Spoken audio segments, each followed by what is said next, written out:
ഈ കുട്ടികളുടെ ആത്മവിശ്വാസം നഷ്ടപ്പെടുത്തുന്നത് ഒരു കണക്കിന് പറഞ്ഞാൽ ഏത് കുട്ടിക്കാണ് ആത്മവിശ്വാസം നഷ്ടപ്പെടുന്നത് അതിൻ്റെ ഒരു മിക്ക കാരണം അവരുടെ വീട്ടിലെ കുടുംബത്തിൽ നിന്ന് തന്നെയാണ്. കാരണം വെച്ചിട്ടുണ്ടെങ്കിൽ കുട്ടികളെ നമ്മൾ പഠിക്കാൻ വിട്ട് കഴിയുമ്പോൾ നമ്മൾ പ്രതീക്ഷിക്കുന്നത് എന്തുട്ടാ, അവർ ഏറ്റവും നന്നായിട്ട് പഠിച്ചു വരണം. അതിനപ്പുറത്തേക്ക് നമുക്ക് ഒന്നുമില്ല ചിന്തകൾ.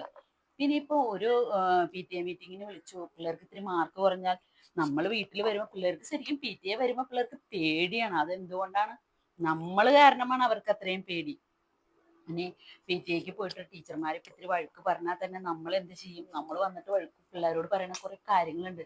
എടാ, ഞാനൊക്കെ പഠിക്കാൻ പോയപ്പോ ബാഗ് ഉണ്ടായില്ല, കൊട ഉണ്ടായില്ല, നടന്നാണ് പോയിക്കൊണ്ടിരുന്നത്. നിനക്കിപ്പോ എന്താടാ, എല്ലാനും ഞങ്ങൾ ശരിയാക്കി തരുന്നുണ്ട്. ബാഗിന് ബാഗ്, നീ മുറ്റത്തുനിന്ന് വണ്ടി കയറി പോകുന്നു, നിനക്ക് എന്തിന്റെ കുറവാടാ? ഞങ്ങളൊക്കെ സ്കൂൾ വിട്ട് വരുമ്പോൾ ഒരു നേരത്തെ ഭക്ഷണം കഴിക്കാൻ പോലുമില്ല, നിനക്കൊക്കെ 3 നേരത്തിന് 4 നേരം തരുന്നുണ്ട്. എന്നിട്ട് പോലും നീയൊക്കെ എന്താടാ പഠിക്കാത്ത?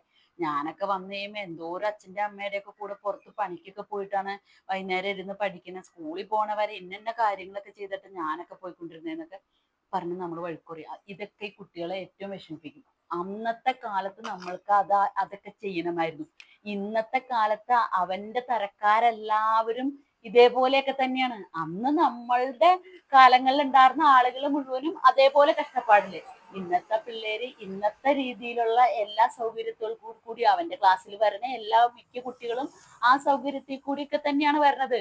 നമ്മള് അതും കൂടി മനസ്സിലാക്കണം. കാലങ്ങളൊക്കെ മാറുന്നതനുസരിച്ച് നമ്മളുടെ ജീവിതത്തിലും കുറെ മാറ്റങ്ങളൊക്കെ വരും. നമ്മള് കുട്ടികളെ ഇതുപോലെ വിഷമിപ്പിക്കാണ്ട് അവര് കൂടുതൽ കൂടുതൽ വിഷമത്തിലേക്ക് പോവാണ്ട് ഇരിക്കണമെന്നുണ്ടെങ്കിൽ നമ്മൾ തന്നെ വിചാരിക്കണം, മോനെ അടുത്ത പ്രാവശ്യം നീ കുറച്ചും കൂടി മേടിക്കണോട്ടോടാ, ഇതിപ്പോ ഇത്തിരി കുറവാണ് കേട്ടോടാ എന്ന് പറഞ്ഞ് മനസ്സിലാക്കാൻ നമ്മൾ ആരും ശ്രമിക്കാറില്ല. അങ്ങനെ മനസ്സിലാക്കുമ്പോൾ അവർക്ക് ആം, അത് മനസ്സിലാകുകയും ചെയ്യും. അവർക്കത് കൂടുതൽ മാർക്ക് വാങ്ങിക്കാനും പറ്റും പിന്നീട്. പക്ഷെ നമ്മൾ ഒന്നും കൂടി ഇവരെ വിഷമിപ്പിക്കുമ്പോൾ അതനുസരിച്ച് ഇവർക്ക് പേടിയും വിഷമവും ടെൻഷനും ഒക്കെ കാരണം ഉള്ളതും കൂടി പോകും.